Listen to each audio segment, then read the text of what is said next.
Hello everybody and welcome to a new video on the Mirrorless channel. I'm your host Matt and this is part 2 of our full comparison between the Canon EOS R6 and the Sony a7 Mark III. And this specific episode is all about the movie recording capabilities of these two cameras. So if you're interested in photography, then please watch the other episode, part 1, which is available in the cards or in the description below. So let's get started and let's have a look at the two cameras. I'm not going to repeat everything I said in part 1 of this comparison when it comes to ergonomics, buttons, and the general ease of use. I'm just going to point out a few things that are of interest for video makers. Both cameras have two SD card slots, and in the case of the Sony, the a7 III can record 4K video on the two cards simultaneously, something that the Canon cannot do. They both have a microphone input, headphone output, micro HDMI port, and a USB Type-C port. Now for the USB-C Type port, you can use that to power the camera or charge the battery with a power bank. However, keep in mind that for the Canon, you need a high current power bank or external adapter. With both cameras, you can customize the function buttons separately for video than for still mode. And in the case of the Canon, when you go to video mode, the menu changes a little bit, showing all you the relevant settings for video. The a7 Mark III has a tilting only LCD screen, whereas the R6 has a multi-angle screen. Both LCDs are touch sensitive, but there's more things you can do with touch sensitivity on the Canon, including starting the video recording. One annoying thing with the Sony is that in movie mode, the screen resolution drops and focus magnification becomes almost useless because it is very difficult to fine-tune focus manually, whereas on the Canon, the screen remains much sharper. Speaking of working with the LCD or EVF, I just want to mention the manual focus assist, and in particular the excellent focus guide on the Canon that shows you in which direction and how much you need to adjust the focus using the dual pixel CMOS AF technology. It is very precise and reliable, and it is my favorite manual focus assist ever. If eye detection is enabled, it will automatically show you the adjustments for any eye detected. Both cameras use very good batteries, and I can show you exactly how long they last for video recording. With the EOS R6, I managed to record about 130 minutes in 4K 25p, whereas the a7 Mark III lasted for longer and recorded 21 extra minutes. Of course, each camera recorded multiple clips because they both have a limit of 30 minutes per clip, and the test was done with manual focus and stabilisation off. Now let's have a look at the main specs for video recording. The R6 is the only one that can do 4K at 50 or 60p. They can both reach 120 frames per second in Full HD, but keep in mind that the Canon can do so for 7 minutes max per clip. The R6 is the only one with 10-bit recording, internal or external, and has a higher bitrate as well, which increases when recording 10-bit footage with the C-Log or HDR profiles. When recording 24 or 25 frames per second in 4K, the a7 Mark III uses the entire width of the sensor, so there is no crop and the field of view of your lens remains the same. However, at 30p, there is a 1.2 times crop. The R6 applies a small crop of 1.07 times with all frame rates in 4K. Now let's see how these two cameras compare when it comes to video quality. Throughout the video, I'm going to mention a lot the color profile, the picture styles that these cameras have that give you different results. In the case of the Sony, there are two kinds. We have the creative styles, which are actually designed for still JPEGs. And then we have the picture profiles, which are designed for video and come from Sony's professional cinema cameras.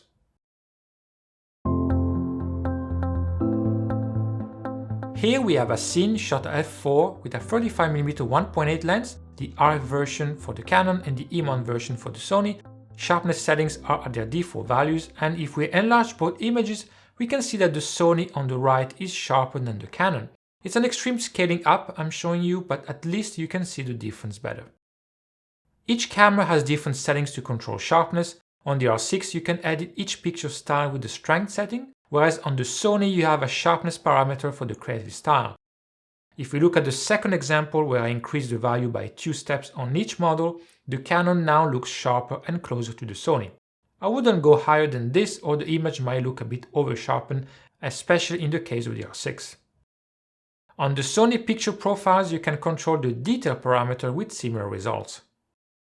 This episode is mainly a comparison of the 4K capabilities, But here is a quick side-by-side test with both cameras set to Full HD 25p. You can notice more aliasing, a bit of moire as well, and the Canon looks a bit sharper than the Sony. Again, remember this is quite a big enlargement, plus I have Full HD footage on a 4K timeline, which means they're enlarged even further.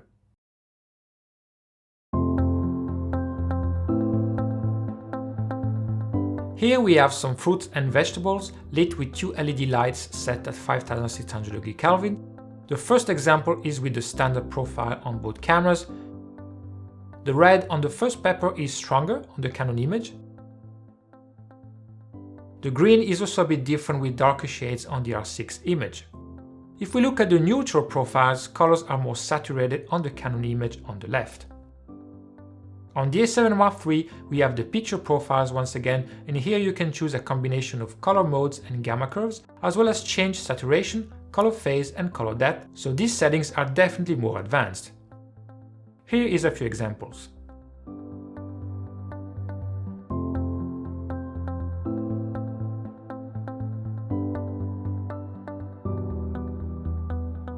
One important thing to understand between the creative styles and picture profiles on the Sony is that styles have less dynamic range than the picture profiles, and sometimes it's not immediately visible. Look at the texture on the lemon. Standard lost a lot of details there. However, with my picture profile 1 setting, the lemon looks absolutely fine. Keep in mind that some setting combination with the picture profile can also have this undesired effect, so you have to be careful when editing them or adjust your exposure. Then we have the log profiles. Canon has one called C-Log and Sony has two, S-Log2 and S-Log3. The minimum ISO becomes 400 on the R6. You can select lower values if you want, but these are extended low values with log, so you may lose a bit of dynamic range. For the A7 it is 800 ISO minimum. Without any grade applied, the Canon has more saturation with the default settings. If I apply a lot to each, in this case the default lot I found in Final Cut Pro 10, there is a distinctive difference in colors, especially with the reds. Of course, with log it's also up to you and the look you want to give to your image with color grading. C-Log has two color matrix settings in the R6, Cinema EOS Color, which gives you equivalent colors to the EOS 1DC, whereas neutral are technically more faithful to the red colors of the scene. Although in my test it actually shows a pink magenta dominance for the reds. On the Sony, S-Log3 has more pink as well, but all the color settings remain available to change if you wish to do so. Here is a second example with a landscape scene.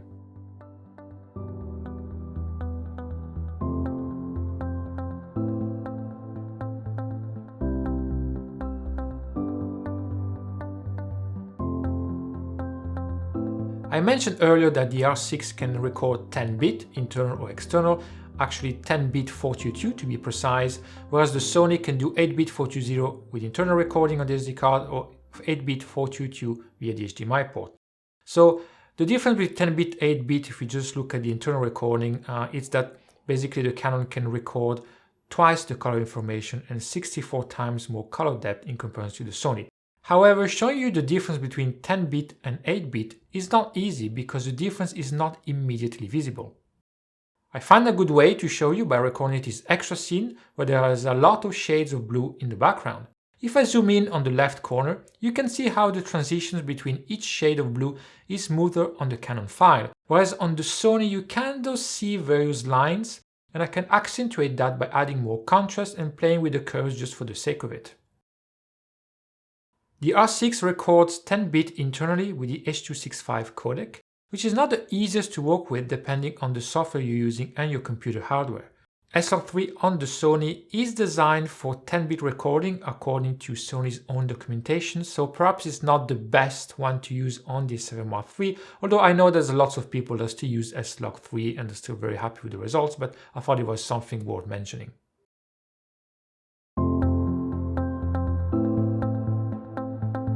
Now let's talk about skin tones. First example is with the standard profile, and the skin on the R6 is brighter, a bit more uniform and smoother, whereas the A7 Mark III shows more shades of red and orange and also accentuates the details on the skin more than what the Canon does. The portrait profile has a lot of red on the Canon image, whereas I find the Sony version more pleasant and natural. Neutral is my favorite for the R6, it looks natural, smooth and colors are well balanced. The Sony version has less saturation. And now you can see a few extra footage with the Sony Picture Profiles and the log profiles on both cameras.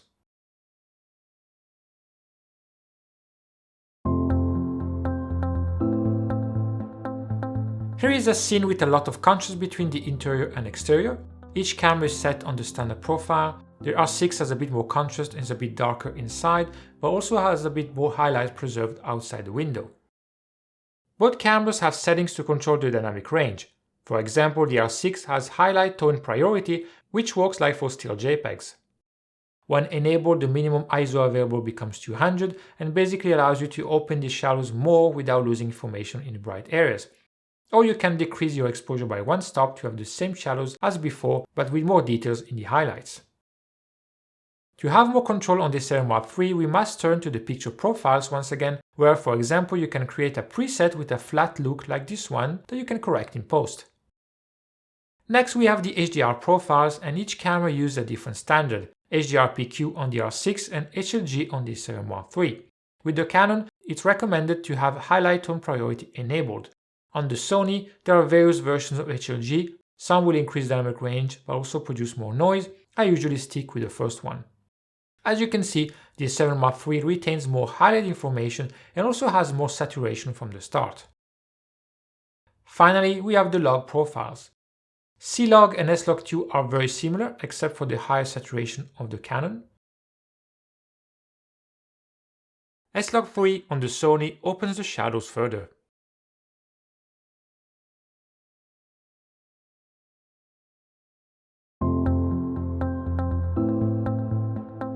Just like for still photography, there is a bit of difference when it comes to the exposure produced by the two cameras when set with the same exact exposure settings. The R6 is a bit darker than the A7 Mark III. Concerning the high ISO performance, it is similar up to ISO 3200. After that, the R6 starts to show a little bit more noise, and the difference becomes more visible at 12800 ISO and beyond.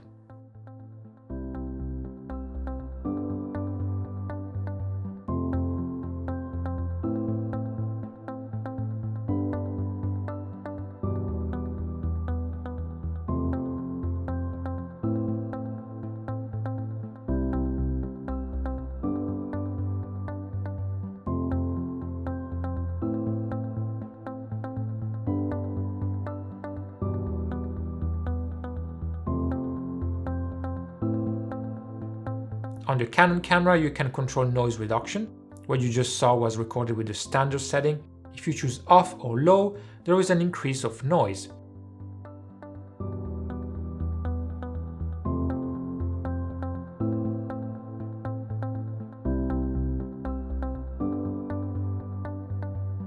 With the high setting, you lose a little bit of details.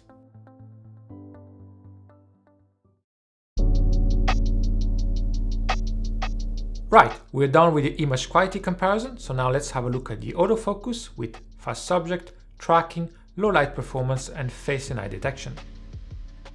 Nothing interesting to declare with this first test. They do well with a normal AF area mode as well as with tracking, which is called lock-on AF on the A7 Mark III.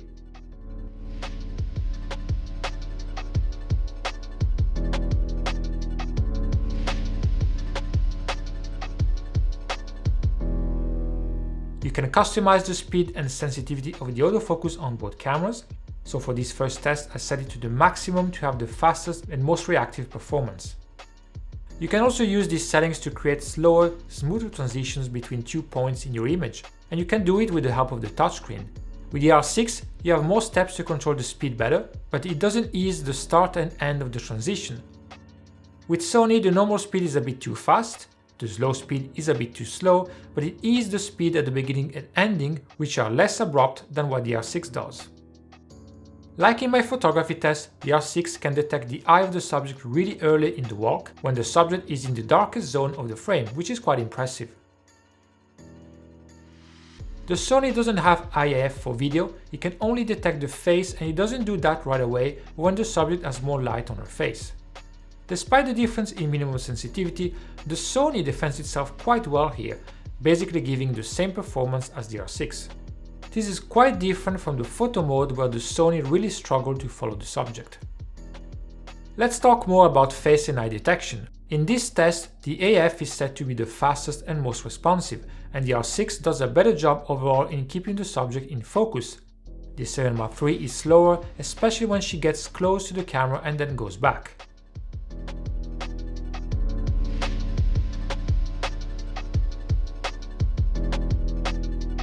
In the second walk, when the subject turns around, both cameras do a good job in keeping track of the subject when the face is not visible.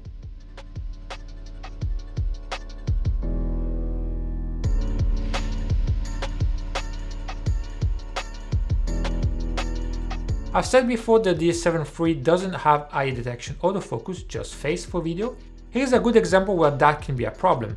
The subject is wearing a hat, and the Sony struggles to stay on the face and focuses on the rim of the hat instead. I had to switch to the expand flexible spot area to be able to focus on the face properly. With the R6, this doesn't happen. The last test shows you how quickly the cameras react when the subject enters the frame. The R6 has a slow change of focus, despite having the settings to the maximum, but it feels quite natural and pleasant. The A7 Mark III is a bit slow to react, but then the change is fast.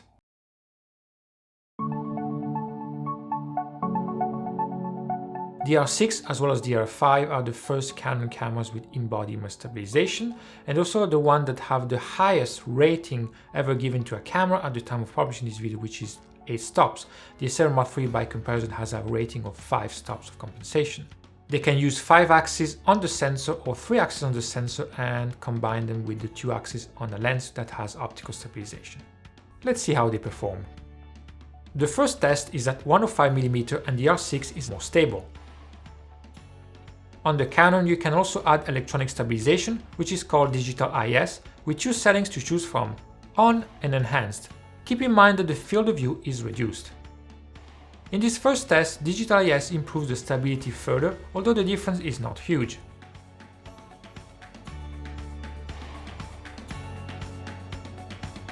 Then I tried again at 50mm with the zoom lenses and compared the result with 2 prime lenses that don't have optical stabilization, so only the sensor shift works. The result for the R6 is slightly worse than before, whereas there isn't a lot of difference with the A7 Mark III. When panning, the Canon is once again smoother and more stable, whereas with the Sony I got this annoying wobbling effect near the end that wasn't easy to avoid. Digital IS is also effective for the Canon camera. In my walking test, the R6 shows brutal vertical shakes every few seconds, which ruins the shot. The Sony is less stable but doesn't suffer from the same abrupt movements. In this case, digital IS on the Canon doesn't help a lot.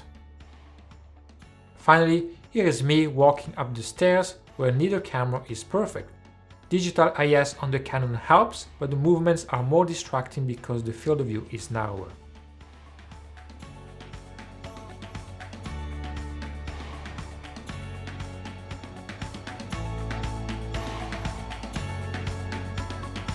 We're almost done with this video. There are 2 things left I want to talk about. The first one is rolling shutter. The A7 Mark III shows less distortion when panning, and especially when panning fast.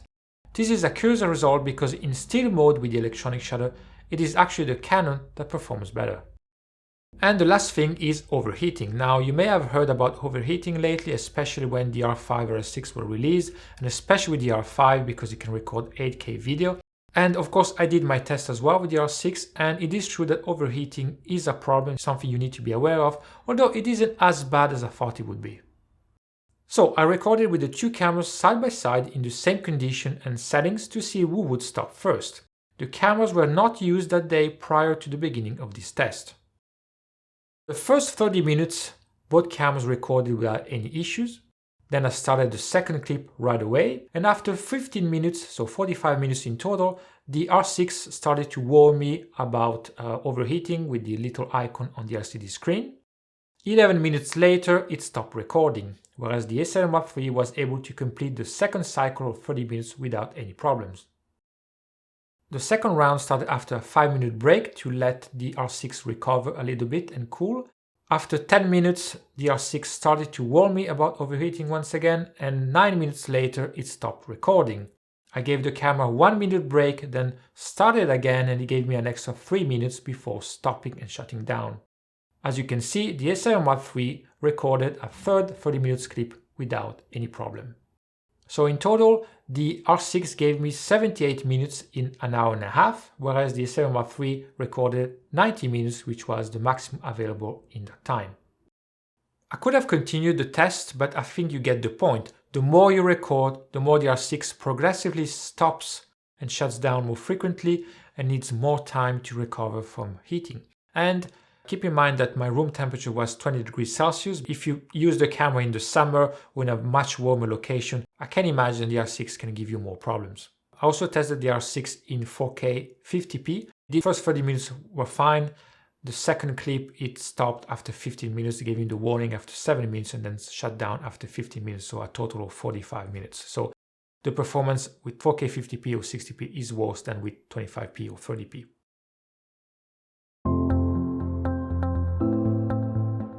Alright, that's it for this second part of our full comparison between the R6 and the A7 Mark III. As a reminder, if you want to know everything about photography, we have part 1, which is available on our YouTube channel, and you'll find the links in the cards in the description as usual. Thank you for watching. Please like and subscribe, and if you have any question, I'll be happy to respond. Leave a comment and I'll get back to you as soon as I can.